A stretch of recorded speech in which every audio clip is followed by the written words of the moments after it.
عبداللہ بن مسعود کانا صاحب النعلین والوسادہ، نبی صلی اللہ علیہ وسلم کا جوتا سینے سے لگا کے بیٹھتے تھے اور آپ کی مسند اٹھائے رکھتے تھے۔ اللہ اکبر۔ اور علماء کا جوتا اٹھانا، اللہ اکبر۔ ابو اسحاق ابراہیم ابن اسحاق الحربی امام احمد کے شاگرد ہیں، صاحبزادہ تھا امام ابو یوسف رحمۃ اللہ علیہ کا پڑپوتا تھا۔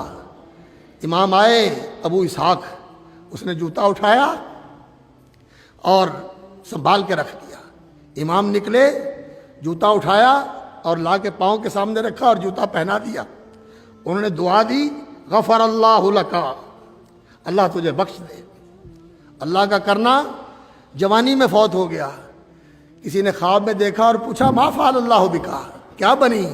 کہنے لگے ابو اسحاق کی دعا سے اللہ نے مجھے بخش دیا۔ یہ وہ لوگ ہوتے جن کے جوتے اٹھانے سے، ان کی کفش برداری سے اللہ تعالیٰ یہ عزتیں نصیب فرماتے ہیں۔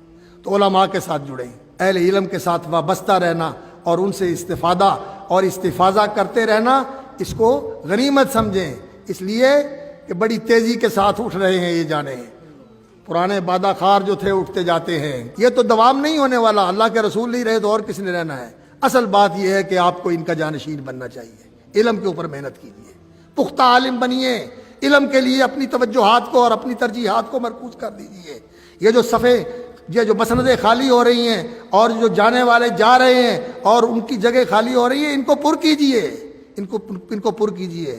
اور اس امت کا عروج اور اس امت کا اللہ رب العزت نے اقبال اور اس کی ترقی اور اس کی سربلندی اور سرفرازی اگر اللہ رب العزت نے رکھی ہے تو دین کے اندر رکھی ہے، اسلام کے اندر رکھی ہے، اور کسی چیز میں نہیں ہے۔ اور اسلام بھی خالص اسلام، اور اسلام بھی وہ اسلام جو نبوی اسلام ہے، جو عہد راشدی کا اسلام ہے، جو دور صحابہ کا اور دور قرون الخیر کا اسلام ہے، اس اسلام کے اندر اللہ نے اس دین کی بقا بھی رکھی ہے، اور اس امت کی احیاء اور اقامت بھی اللہ نے اسی دین کے اندر رکھی ہوئی ہے۔